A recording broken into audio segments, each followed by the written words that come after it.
Hello everyone, welcome to morning एजुकेम।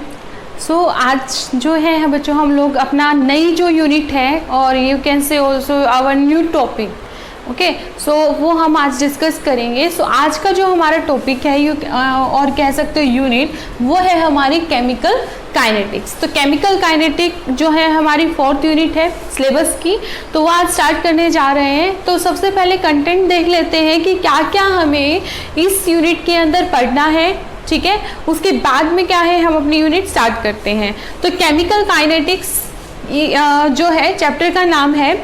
तो सबसे पहले जो है हम लोग पढ़ेंगे इसका इंट्रोडक्शन में क्या बेसिकली पढ़ने वाले हैं कि केमिकल काइनेटिक्स होता क्या है। जब तक यही नहीं पता होगा तो बाकी चीज़ें पढ़ने का कोई फ़ायदा ही नहीं है। What do you mean by chemical kinetics, यानी कि थ्रू आउट द यूनिट कि ये क्या बताना चाहता है हमें, ओके। अच्छा, उसके बाद में हम लोग पढ़ेंगे rate of reaction which is सब टॉपिक ऑफ दिस चैप्टर। तो रेट ऑफ रिएक्शन यानी कि छोटा सा जो आइडिया था जब हम सिलेबस डिस्कस कर रहे थे, जो overall syllabus in our previous video, तो उसमें हमने कहा था कि केमिकल काइनेटिक्स हमें क्या बताता है कि रिएक्शन किस रेट से हो रही है वो बता रहा है। तो रेट ऑफ रिएक्शन क्या होती है, कैसे निकाला जाता है, वो हम यहाँ पर सीखेंगे, ओके। उसके बाद में आते हैं factor affecting the rate of reaction. चलो आपने रेट ऑफ रिएक्शन तो निकालना सीख लिया, ठीक है। अच्छा, अब जो रेट ऑफ रिएक्शन है वो फर्दर 2 टाइप की होती है हमारी। कौन कौन सी होती है? एवरेज रेट ऑफ रिएक्शन, ठीक है, और दूसरी होती है इंस्टेंटेनियस रेट ऑफ रिएक्शन। ये दोनों क्या होते हैं ये भी हम इसी यूनिट के अंदर जानेंगे। Average rate as well as instantaneous rate of reaction, okay. उसके बाद में जो हमारा नेक्स्ट टॉपिक है वो है factor affecting the rate of reaction. Factor affecting का मतलब क्या है? आपने रेट ऑफ रिएक्शन निकालना सीख लिया। क्या ऐसे भी कोई फैक्टर है जो इस रेट ऑफ रिएक्शन के ऊपर इफेक्ट डालता है, यानी कि रेट ऑफ रिएक्शन को इंक्रीज कर रहा है या फिर डिक्रीज कर रहा है, किस तरीके से इफेक्ट डाल रहा है? तो वो जो फैक्टर्स है वो भी हम इस चैप्टर में पढ़ने वाले हैं। तो कौन कौन से फैक्टर हो सकते हैं? यूजुअली अगर बात करें तो कौन कौन से हो सकते हैं बच्चों? कंसंट्रेशन हो सकता है, टेम्परेचर हो सकता है, ठीक है, और क्या हो सकते हैं? और भी कई फैक्टर हैं, जैसे कोई एनर्जी आप दे रहे हो तो इस तरीके के जो फैक्टर्स हैं वो भी रेट ऑफ रिएक्शन पर इफेक्ट डालते हैं। अच्छा, जो हमारा नेक्स्ट टॉपिक आता है वो आता है order and the molecularity of a reaction. I know आपको ये थोड़ा सा जो है नया टॉपिक लग रहा होगा, ऑफ कोर्स एक नया टॉपिक है, बट मैं सिंस यही कहूँगी कि बहुत इंटरेस्टिंग यूनिट है आपकी ऑर्डर एंड मॉलिक्युलरिटी। यहाँ से जब आप रेट ऑफ रिएक्शन निकालना सीख जाओगे, ठीक है, तो वहाँ से आप निकालना सीखोगे कि जो रेट ऑफ रिएक्शन है वो किस ऑर्डर की है, ठीक है। तो ऑर्डर में आप क्या क्या पढ़ते हैं? फर्स्ट ऑर्डर के, जीरो ऑर्डर के बारे में पढ़ेंगे, फर्स्ट ऑर्डर के बारे में पढ़ेंगे। एक और आता है आपका शूडो फर्स्ट ऑर्डर, उसके बारे में भी आप इसमें जानेंगे कि zero order, first order, pseudo first order, ठीक है। इन सब को क्या है हम लोग डिटेल में जानेंगे। वैसे तो ऑर्डर बहुत सारे होते हैं हमारे, सेकंड ऑर्डर लगा लीजिए, थर्ड ऑर्डर लगा लीजिए, फोर्थ, मतलब अप टू सो ऑन बहुत ज़्यादा होते हैं, लेकिन हमें ये सब यहाँ तक नहीं करना, हमें सिर्फ इतना ही पढ़ना है according to our syllabus, okay. अच्छा, वहाँ से ही हम देखेंगे कि ऑर्डर तो है, चलो मॉलिक्युलरिटी क्या चीज़ है वो भी यहीं से निकालना सीखेंगे। नेक्स्ट टॉपिक आता है रेट लो। एक लो आया था रेट के regarding which is known as rate law and the specific rate constant क्या होता है वो भी यही सी चैप्टर में हम लोग पढ़ने वाले हैं आफ्टर द ऑर्डर। उसके बाद में आता है integrated rate equation and half life. Integrated मतलब क्या है? यहाँ से जब बच्चे आप जानोगे कि zero order, first order and pseudo first order के बारे में, इनकी हम इंटीग्रेटेड इक्वेशन फाइंड आउट करेंगे। और इंटीग्रेटेड रेट इक्वेशन का फाइंड आउट करने के साथ साथ हम लोग क्या निकालेंगे? इनकी हाफ लाइफ भी फाइंड आउट करेंगे, ठीक है। हाफ लाइफ क्या होता है? जिसमें क्या होता है आपकी जो रिएक्शन होती है उसकी कंसंट्रेशन क्या हो जाती है? हाफ हो जाती है। तो रिएक्टेंट की कंसंट्रेशन जो है वो हाफ हो जाती है, तब वहां पर जो जीरो ऑर्डर फर्स्ट ऑर्डर क्या होगा, क्या इक्वेशन देगा, वो हम यहाँ पर देखेंगे। And the last topic is concept of collision theory.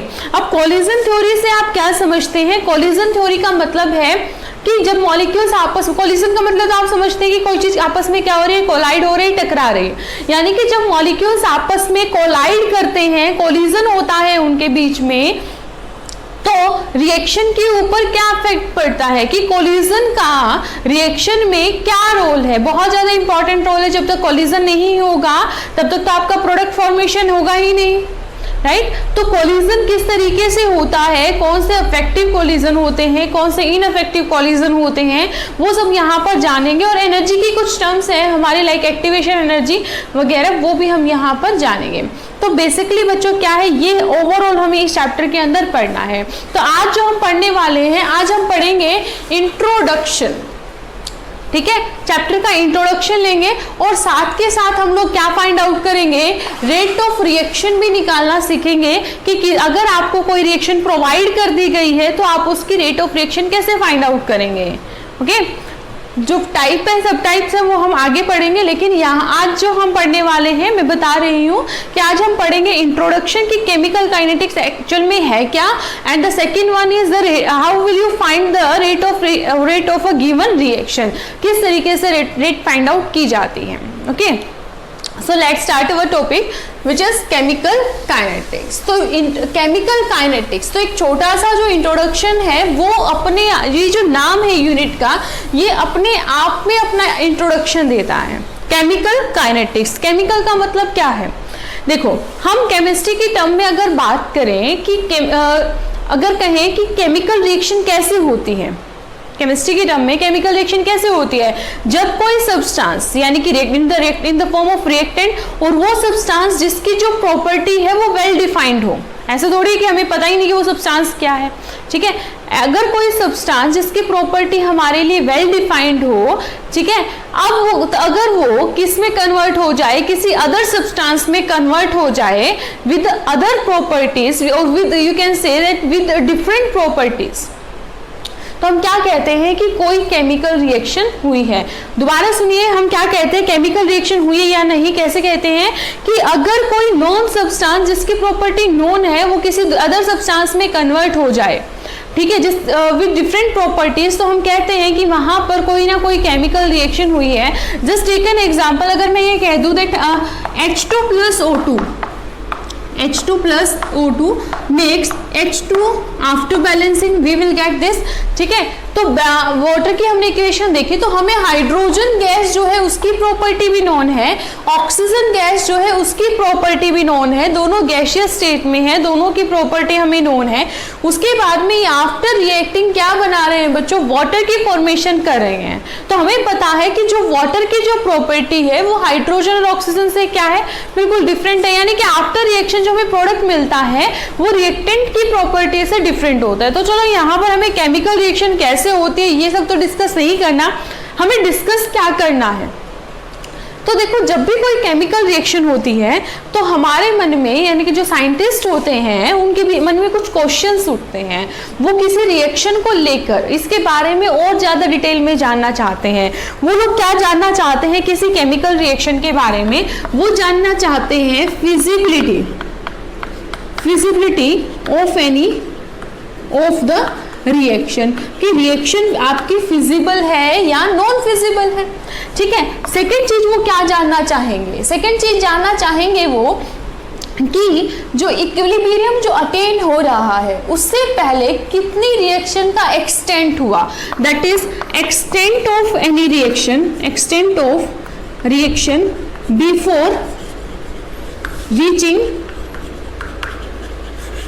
Reaching what, equilibrium. Equilibrium attain होने से पहले एक्सटेंट ऑफ रिएक्शन क्या रहा होगा, यानी कि कहाँ तक आपकी रिएक्शन वो एक्सटेंड हुई है, कहाँ तक वो पहुंची है, यानी कि कितना उसने प्रोडक्ट दिया है।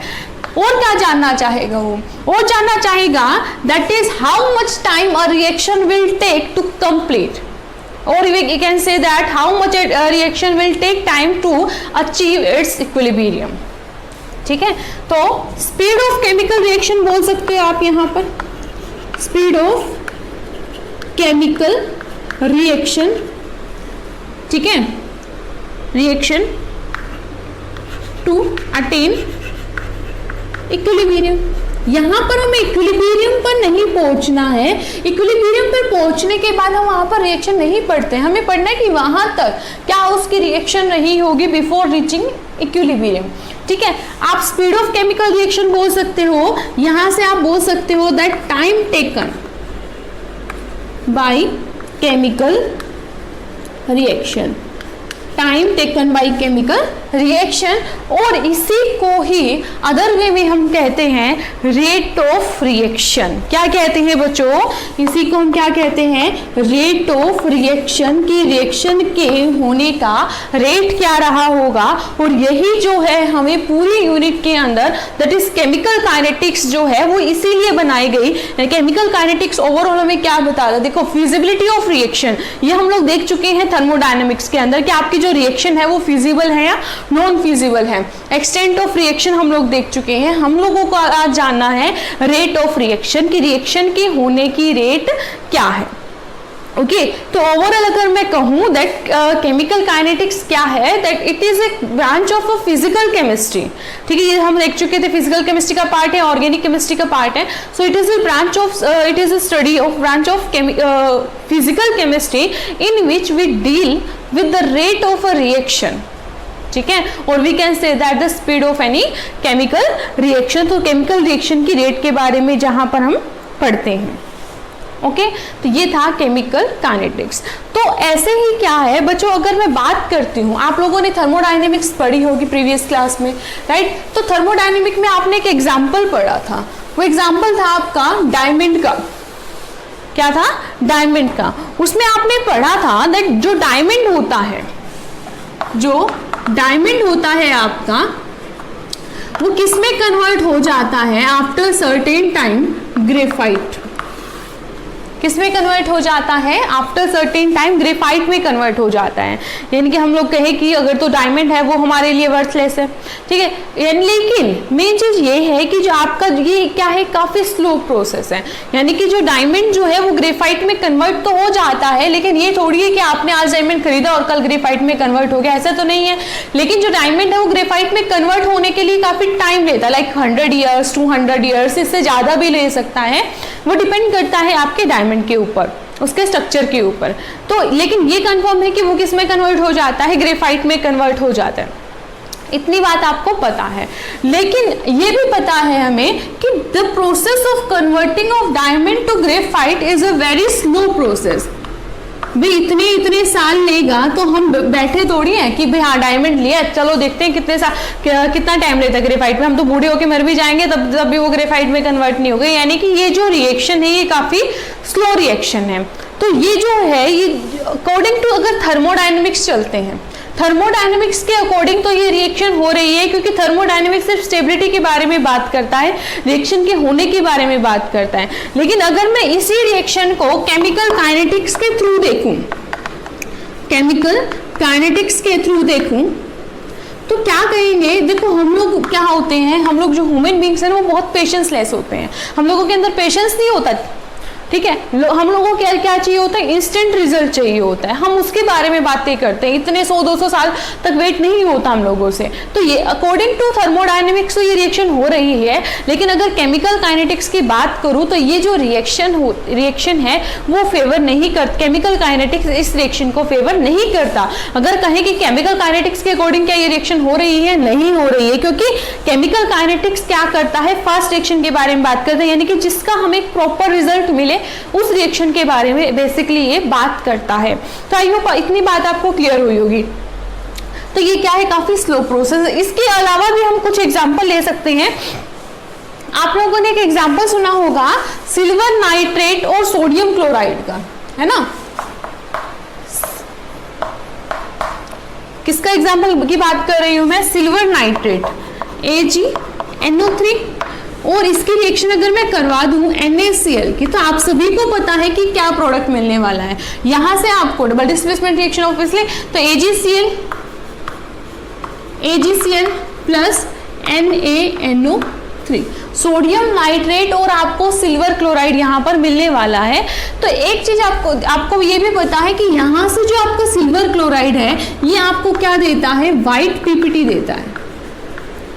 क्या देता है, व्हाइट पीपीटी देता है। और ये रिएक्शन इतनी फास्ट है, कितनी फास्ट है कि मान लीजिए ये आपके पास में सिल्वर नाइट्रेट है, ये आपके पास में सोडियम क्लोराइड है, आपने जैसे ही मिक्सिंग की, इन दोनों को जैसे ही मिक्स किया, इमीडिएटली आपको व्हाइट पीपीटी मिल रहे हैं।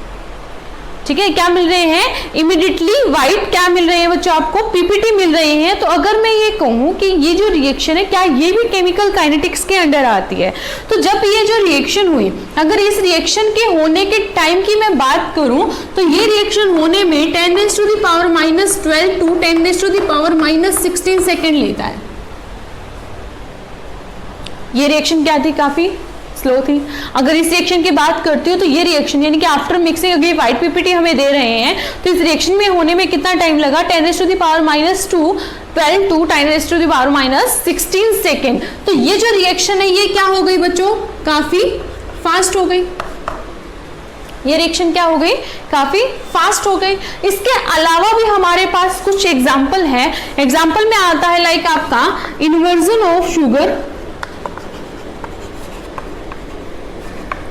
Inversion of sugar.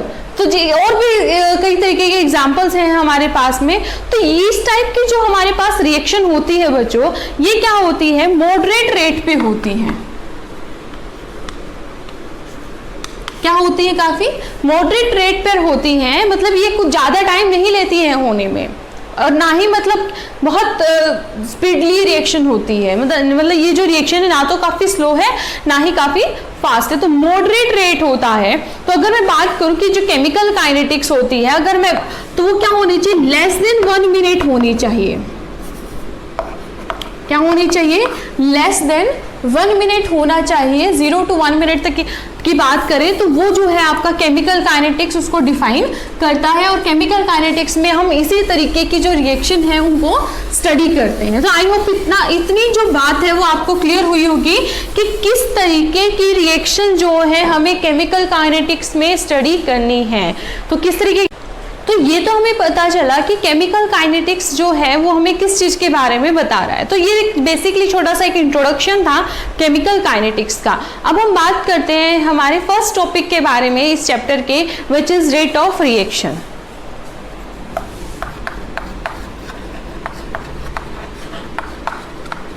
Rate of reaction. तो सबसे पहले तो क्या है बच्चों, मैं इसकी डेफिनेशन को ही लेकर चलूंगी कि जो रेट ऑफ रिएक्शन है वो क्या कहना चाहता है, कि रेट ऑफ रिएक्शन एक्चुअल में होता क्या है। तो रेट ऑफ रिएक्शन क्या होती है कि अगर आपके पास में कोई भी केमिकल रिएक्शन गिवन है, तो उस केमिकल रिएक्शन की में जो रिएक्टेंट और प्रोडक्ट है उसकी अगर कंसंट्रेशन चेंज होती है with respect to time of course, ठीक है, तो चाहे आप रिएक्टेंट की बता दीजिए चाहे प्रोडक्ट की बता दीजिए, that is the rate of reaction. तो मैं यहाँ पर कहूंगी that rate of reaction it may be defined as the rate of reaction may be defined as the change in the concentration of any one of reactant or product with respect to time। Time के according reactant और product की concentration में जो change आता है that is known as rate of reaction. ये आपको example से जो है वो और क्लियरली समझ में आ जाएगा। तो मान लीजिए मेरे पास एक केमिकल रिएक्शन है, let's say A tends to B।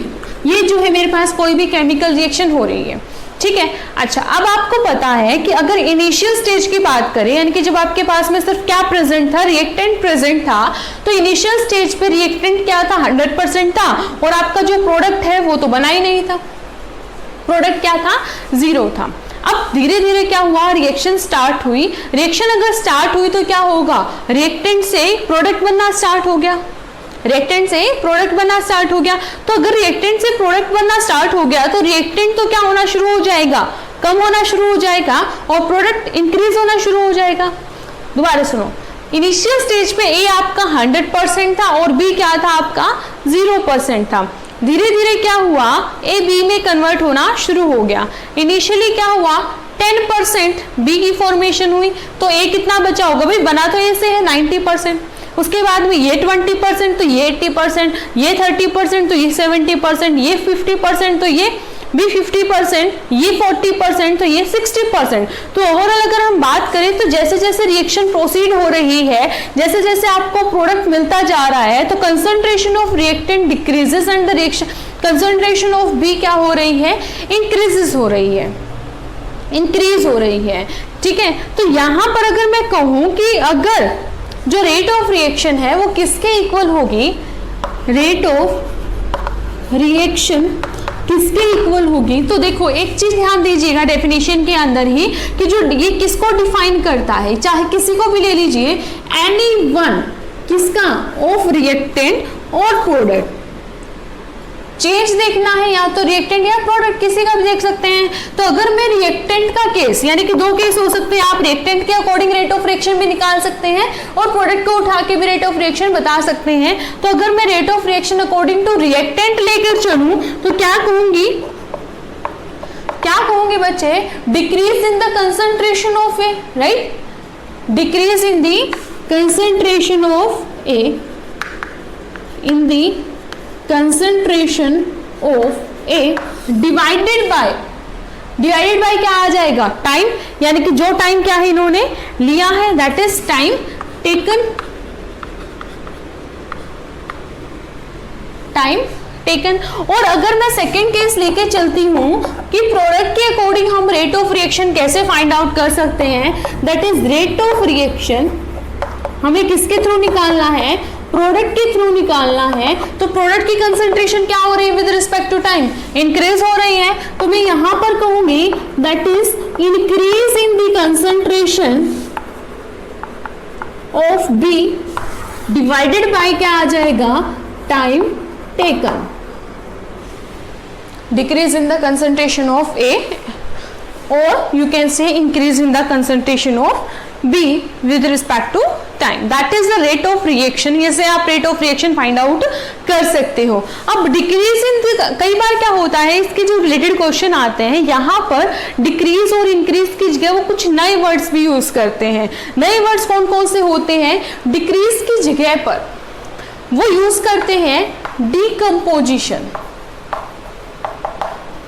यानी कि आपको लिखा मिल सकता है that is the decomposition in the concentration of A, right, decomposition in the concentration of A, यानी कि क्योंकि ए तो क्या हो रहा है, डिकम्पोज हो रहा है, और बी क्या हो रहा है, फॉर्मेशन हो रही है, तो इंक्रीज की जगह पर क्या लिखा हो सकता है बच्चों, फॉर्मेशन, क्या लिखा हो सकता है, फॉर्मेशन लिखा हो सकता है। और भी लिखा हो सकता है डिक्रीज, यानी कि कम हो रहा है, खत्म होता जा रहा है, यानी कि वो डिसअपियर होता जा रहा है। तो यहाँ पर डिक्रीज या डिकम्पोजिशन की जगह पर वो लिख सकते हैं that disappearance in the concentration of A, और इंक्रीज इसकी जगह पर क्या लिख सकते हैं, बी बनता जा रहा है, ए खत्म होता जा रहा है, डिसअपियर होता जा रहा है, बी क्या होता जा रहा है, फॉर्म होता जा रहा है, that is appearance, appearance in the concentration of B. तो ये तो क्या था बच्चों, हम यहाँ से क्या है, rate of reaction find out करते हैं। अब देखते हैं बेसिकली कैसे निकालते हैं। अगर आपको कोई पर्टिकुलर रिएक्शन दी हुई है तो वहां पर, अब बार बार ऐसे थ्योरेटिकली तो मेंशन नहीं करेंगे इसको, क्या है भाई, हम साइन लैंग्वेज भी देखते हैं कि किस तरीके से हम रेट ऑफ रिएक्शन जो है उसको शो करते हैं। So let's discuss it by taking an example. एक एग्जाम्पल ले लेते हैं। तो देखिए यहाँ पर मेरे पास एक रिएक्शन है N2O5 which is in gaseous state of course will give us NO2 plus O2.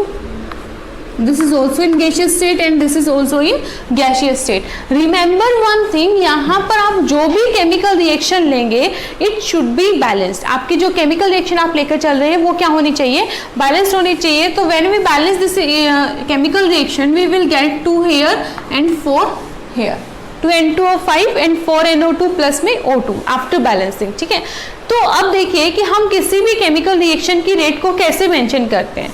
अच्छा देखिए, आप मुझे एक बात बताइए, आप लोग क्या लिखते हैं, change in concentration, rate of reaction को क्या लिखते हैं, change in concentration with respect to time taken, time taken. Change कैसे निकालेंगे कि इनिशियल स्टेज पे क्या थी और फाइनल स्टेज पे क्या थी। तो मान लीजिए मैंने कह दिया t equal to 0, t equal to 0, तो t इक्वल टू 0 पर मैं यहाँ पर लिख देती हूँ इसी रिएक्शन को एज इट इज। एक बार के लिए मैं लिख रही हूँ, यहाँ पर मैं लिख सकती हूँ, देखो आप कंसंट्रेशन लिखते हो बार बार यहाँ पर, that is the concentration of A, है ना।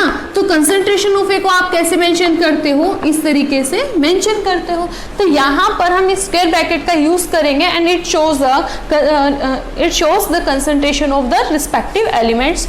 ओके, तो t इक्वल टू 0 यानी कि इनिशियल टाइम पर मान लेते हैं कि जो N2O5 था, या फिर T1 बोल देते हैं, चलो इसको T1 पर ये क्या रहा होगा, N2O5 1, ठीक है, NO2 इसको मैं बाहर लिख देती हूँ, 4 NO2 1 प्लस O2 1। आप कहोगे मैम ये तो फॉर्म ही नहीं हुआ, तो इनिशियल स्टेज है ना, तो हमने मान लिया कि ऐसा कुछ रहा होगा। तो मान लेते हैं at t equals to 2, t equals to 2 पे क्या रहा होगा, N2O5 2 gives us 4NO2 2 plus O2 2। Because हमें क्या चाहिए, फाइनल और इनिशियल स्टेज चाहिए। तो फाइनल यानी कि चेंज चाहिए ना, कि शुरू में ये था, फाइनली ये आ गया, तो अब क्या होगा, यहाँ से क्या होगा, फाइनल माइनस इनिशियल करोगे, फाइनल माइनस इनिशियल करोगे, T2 माइनस T1 टाइम कितना लगा होगा, इनिशियल टाइम इतना था, फाइनल टाइम इतना था, that is your time taken and the concentration will be N2O5 2 minus N2O5 1। फिलहाल के लिए आपकी ये जो स्टोइचियोमेट्री है मैं इसको लेकर नहीं चल रही हूँ, फिलहाल मैं आपको केमिकल रिएक्शन करवा रही हूँ। जो स्टोइचियोमेट्री का रोल होगा वो हम इससे नेक्स्ट स्टेप में जानेंगे। तो अभी के लिए देखिएगा बच्चों कि यहाँ से जो आप चेंज इन कंसंट्रेशन निकालेंगे फॉर रिएक्टेंट, तो वो क्या हो जाएगा, that is N2O5 2 minus N2O5 1, right. Okay, अब यहां से ये क्या हो जाएंगे, ये हो जाएगा NO2 2 माइनस NO2 1, है ना।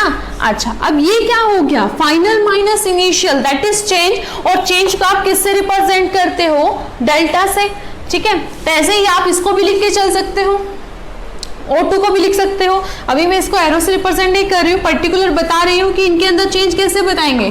तो O2 के लिए आप लोग क्या बता देंगे, that is O2 2 minus O2 1, O2 2 minus O2 1, क्योंकि हम क्या निकाल रहे हैं, रेट ऑफ रिएक्शन निकाल रहे हैं। तो रेट ऑफ रिएक्शन में आप चाहे रिएक्टेंट के बेसिस पे बताइए, चाहे प्रोडक्ट के बेसिस पे बताइए, ठीक है। तो अब इसके लिए देखते हैं कि रिएक्टेंट के बेसिस पे आप कैसे बताएंगे। तो यहां से आपका जो N2O5 आएगा, ये क्या आ जाएगा, change in the concentration of N2O5 change. ये क्या शो कर रहा है, इसको आप, इस पूरे को आप कैसे मेंशन कर सकते हो बच्चों, इसको कैसे मेंशन करेंगे, चेंज से, चेंज को आप डेल्टा से मेंशन करेंगे, कंसंट्रेशन ऑफ N2O5, ठीक है। इसने कितना टाइम लिया, टाइम लिया भाई T2 minus T1, T2 minus T1, it is also known as, मैंने कह दिया इसको डेल्टा T। तो यहां पर इसको मैं क्या लिख दूंगी, डेल्टा T। तो ये किसके लिए चेंज आया, ये चेंज ऑफ कंसंट्रेशन आपने किसके लिए निकाली, रेट ऑफ रिएक्शन के लिए, रेट ऑफ रिएक्शन निकाली इन टर्म्स ऑफ रिएक्टेंट। तो अगर रिएक्टेंट के बेसिस पे बताएंगे आप, तो रेट ऑफ रिएक्शन क्या हो जाएगी, ये हो जाएगी, rate of reaction will be this. आई बात समझ में, जब आप रिएक्टेंट की बात कर रहे हैं। तो अगर आप प्रोडक्ट की बात करें, तो प्रोडक्ट में भी आप चाहे इसको लेकर चलिए, चाहे इसको लेकर चलिए, सारे कंपोनेंट बताने की जरूरत नहीं, किसी एक कंपोनेंट को बता देंगे आप, यानी कि चाहे आप इसको लेकर चलिए, चाहे आप इसको लेकर चलिए, रेट ऑफ रिएक्शन किसी से भी निकल के आ जाएगा, ठीक है। तो इसके अकॉर्डिंग अगर निकालेंगे तो आप इसको कैसे लिख सकते हैं, rate of reaction will B delta, यानी कि change in NO2 divided by delta T। O2 के केस में कैसे बता सकते हैं, change in O2 divided by delta T। तो ऐसे क्या है, आप rate of reaction of any chemical, rate of reaction बता सकते हैं in terms of reactant and in terms of product also, किसी भी फॉर्म में बता सकते हैं। अब आप कहेंगे कि मैम यहाँ पर क्या है, स्टेचोमेट्री भी तो प्रेजेंट है, स्टेचोमेट्री को कैसे मेंशन करेंगे? हाँ, इससे पहले एक छोटी सी चीज and the very very important thing is there.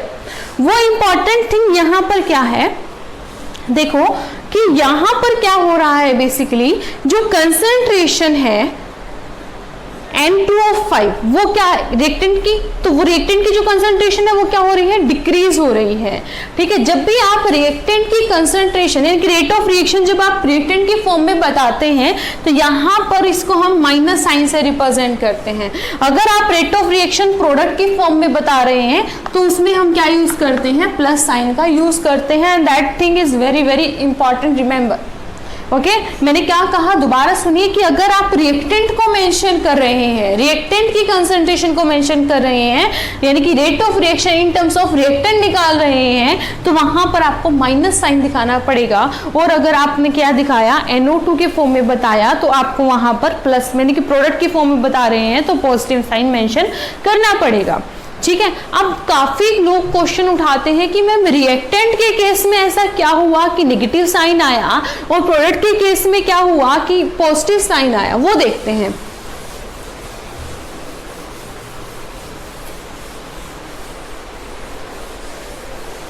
तो एक छोटा सा एग्जांपल मैं लेकर चलती हूं। इस रिएक्शन को यानी कि इस टर्म को समझने से पहले एक चीज याद रखिएगा, वो इंपॉर्टेंट चीज आपकी क्या है, that rate of reaction never be negative.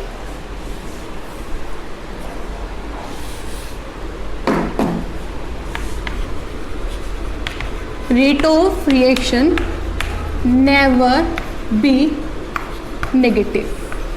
ये रेट ऑफ रिएक्शन कभी भी नेगेटिव नहीं हो सकती।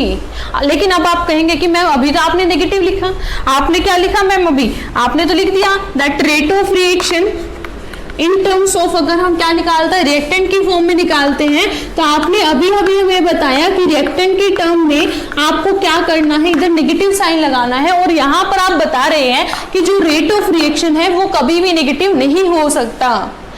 ठीक है, तो इस चीज को की एक्सप्लेनेशन ध्यान से सुनिएगा कि मैंने यहाँ पर नेगेटिव क्यों लगाया और प्रोडक्ट के केस में पॉजिटिव साइन क्यों लगाया।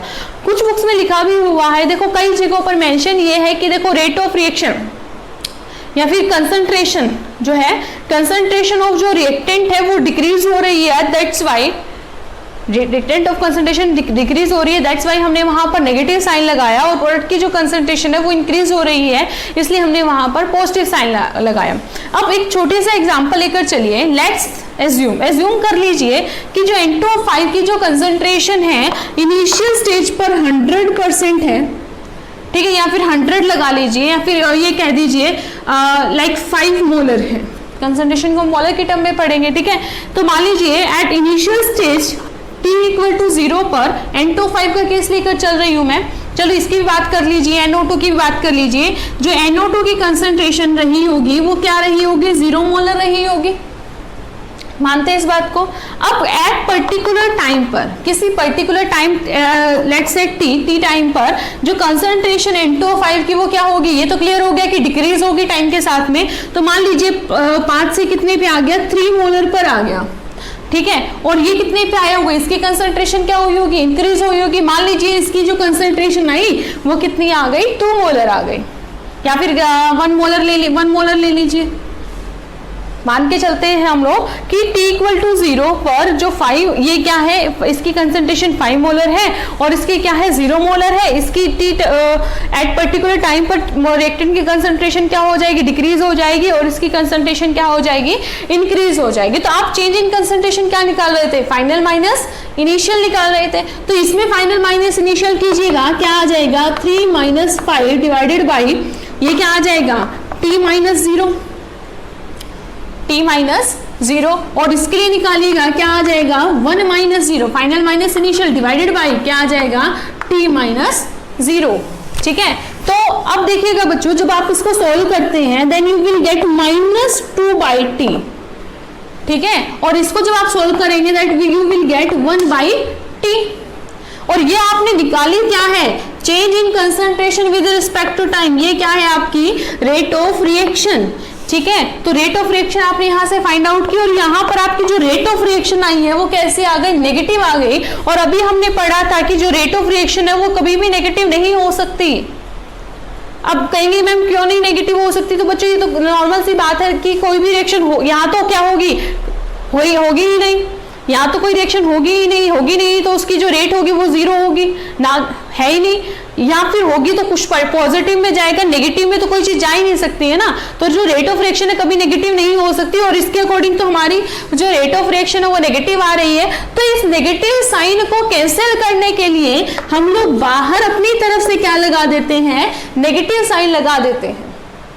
ठीक है, इस नेगेटिव साइन को पॉजिटिव रखने के लिए कि हमारी जो रेट ऑफ रिएक्शन है वो क्या है, पॉजिटिव आए। ये तो आंसर से आपका नेगेटिव आ रहा था जब यू सॉल्व दिस। ठीक है, नेगेटिव क्या है, मैंने अभी बताया कि रिएक्टेंट के केस में आप क्या मेंशन करेंगे, नेगेटिव साइन, और प्रोडक्ट के केस में क्या जरूरत ही नहीं है, प्रोडक्ट में आपका ऑलरेडी पॉजिटिव आ रहे हैं, दैट्स व्हाई आप यहाँ पर क्या रखते हैं, पॉजिटिव साइन ही रखते हैं। And this thing is very very important. ठीक है, ये चीज आपको ध्यान रखनी है कि ये नेगेटिव क्यों है और ये क्या है, पॉजिटिव क्यों है, ये मैंने आपको बता दिया कि इस वजह से नेगेटिव और पॉजिटिव यहाँ पर मेंशन किया जाता है। अब देखते हैं स्टेचोमेट्री के अकॉर्डिंग कि यहाँ पर मैंने कुछ स्टेचोमेट्रिक कोफिशिएंट भी, ऑब्वियसली ये जो नंबर ऑफ मोल्स है, तो अगर ये गिवन है तब आप रेट ऑफ रिएक्शन कैसे फाइंड आउट करेंगे। तो अगर मैं एक छोटा सा एग्जांपल दोबारा से आपको रिवाइज कराने के लिए बता रही हूँ कि अगर आपके पास में if you have given that reaction A tends to B, तो इसके लिए आप जो रेट ऑफ रिएक्शन है वो कैसे फाइंड आउट करेंगे, इसको जो सॉल्व करेंगे तो क्या आ जाएगा यहाँ से, minus delta A, concentration of delta A by delta T, या फिर क्या हो सकती है, delta concentration of delta B by delta T। अब मैंने यहाँ पर इक्वल का निशान क्यों लगाया बच्चों, यहाँ पर हम क्या निकाल रहे हैं, रेट ऑफ रिएक्शन निकाल रहे हैं, चाहे वो रिएक्टेंट के केस में निकाले चाहे प्रोडक्ट के केस में निकाले, आंसर क्या आएगा आपका, सेम आएगा। दैट्स वाई हमने यहाँ पर क्या लगाया, इक्वल का साइन लगाया। एंड माइनस साइन अभी मैंने बताया कि रिएक्टेंट के केस में नेगेटिव साइन से रिप्रेजेंट करेंगे और प्रोडक्ट के केस में आपका पॉजिटिव साइन ही रहने वाला है। तो अगर आपको इस तरीके की कोई केमिकल रिएक्शन दे रखी है और पूछे कि रेट ऑफ रिएक्शन बताइए, तो चाहे आप इसको सोल्व कीजिए चाहे इसको सोल्व कीजिए। ठीक है, तो इस तरीके से आप क्वेश्चन कर सकते हैं। और अगर आपसे पूछता है रेट ऑफ डिकम्पोजिशन बताइए, रेट ऑफ डिकम्पोजिशन बताइए, रेट ऑफ डिसअपियरेंस बताइए, रेट ऑफ डिक्रीजिंग, ठीक है, तो कैसे क्या बताएंगे रिएक्टेंट के लिए। और अगर अपीयरेंस बोले, फॉर्मेशन बोले या फॉर्मेशन बोले, तो आप किसके लिए बताएंगे, प्रोडक्ट के लिए बताएंगे। इतनी बात आपको समझ में आई। अब देखते हैं स्टेचोमेट्री का क्या इफेक्ट हुआ। तो इतनी यहां से आपको पता चला होगा कि जो रेट ऑफ रिएक्शन है that should be equal for reactant and product. Okay, तो अगर इसी रिएक्शन को आपको लिखना है तो कैसे लिखेंगे, आप लोग मेंशन करेंगे डेल्टा N2O5 अपॉन में delta T, and this will be equal to, this should be equal to delta NO2, concentration of NO2 and delta T, and it is also equal to delta O2 upon में delta T। ऐसा होना चाहिए आपका rate of reaction. यहाँ पर क्या लगा देंगे, माइनस साइन, ये क्या रहेंगे आपके प्रोडक्ट के लिए है तो पॉजिटिव साइन। क्या ये अब इक्वेशन इक्वल है आपकी, मैंने कहा कि जो भी केमिकल रिएक्शन है आप लोग यूज करेंगे इट शुड बी बैलेंस्ड। क्या आपकी ये जो केमिकल रिएक्शन आपने यहाँ पर यूज की, क्या इनकी कंसंट्रेशन यहाँ पर सेम है, क्या ये आपका आंसर सही आएगा, नहीं आएगा। क्योंकि देखिए अब यहाँ पर कि 2 मोल्स ऑफ N2O5 से 2 मोल्स ऑफ N2O5 से 1 मोल ऑफ O2 मिल रहा है आपको, है ना। 2 मोल्स ऑफ N2O5 से 1 मोल ऑफ O2 मिल रहा है। अगर आपको इन दोनों को हमें क्या करना है, इन दोनों को इक्वेट करना है, इक्वल लेके चलेंगे। अगर इन दोनों को इक्वल लेके चलना है तो आपका जो O2 है उसके भी उतने ही नंबर ऑफ मोल्स होने चाहिए। तो इन दोनों को इक्वल करने के लिए मुझे क्या करना पड़ेगा, N2O5 को 2 से डिवाइड कराना पड़ेगा। ठीक है, ऐसे ही किसका एग्जांपल लेके चलेंगे, 4 ऑफ NO2 का, इसमें भी क्या आएंगे, नंबर ऑफ मोल्स क्या आ जाएंगे, चेंज आ जाएंगे। तो इसको इक्वेट रखने के लिए, इक्वल रखने के लिए क्या कर देंगे, इनकी जो कंसंट्रेशन है, इनकी जो आप रेट ऑफ रिएक्शन निकाल रहे हैं, change in concentration with respect to time निकाल रहे हैं, इनकी स्टेचोमेट्री को इससे डिवाइड कर देंगे, इन्हीं से डिवाइड कर दीजिए तो क्या आ जाएगा, इक्वल आ जाएगा। यानी कि यहाँ पर क्या मेंशन करेंगे आप, 1/2। यहाँ पर ये क्या है 4, तो क्या आ जाएगा 1/4। 4, O2 क्या है 1, तो ये क्या रहेगा 1 रहेगा। तो इस तरीके से क्या है बच्चों, आप रेट ऑफ रिएक्शन को इजीली फाइंड आउट कर सकते हैं। आई होप ये क्या रहा होगा, आपके लिए हेल्पफुल रहा होगा। कैसे रेट ऑफ रिएक्शन निकाली जाती है, क्यों रिएक्टेंट को नेगेटिव लिखा जाता है, क्यों प्रोडक्ट को पॉजिटिव लिखा जाता है, किस तरीके से आप यहाँ से इस चीज को फाइंड आउट करेंगे, ये आपको क्लियर हुआ होगा। If this lecture is helpful for you, please like, share and subscribe. Till then, take care of yourself, keep studying. Thank you so much.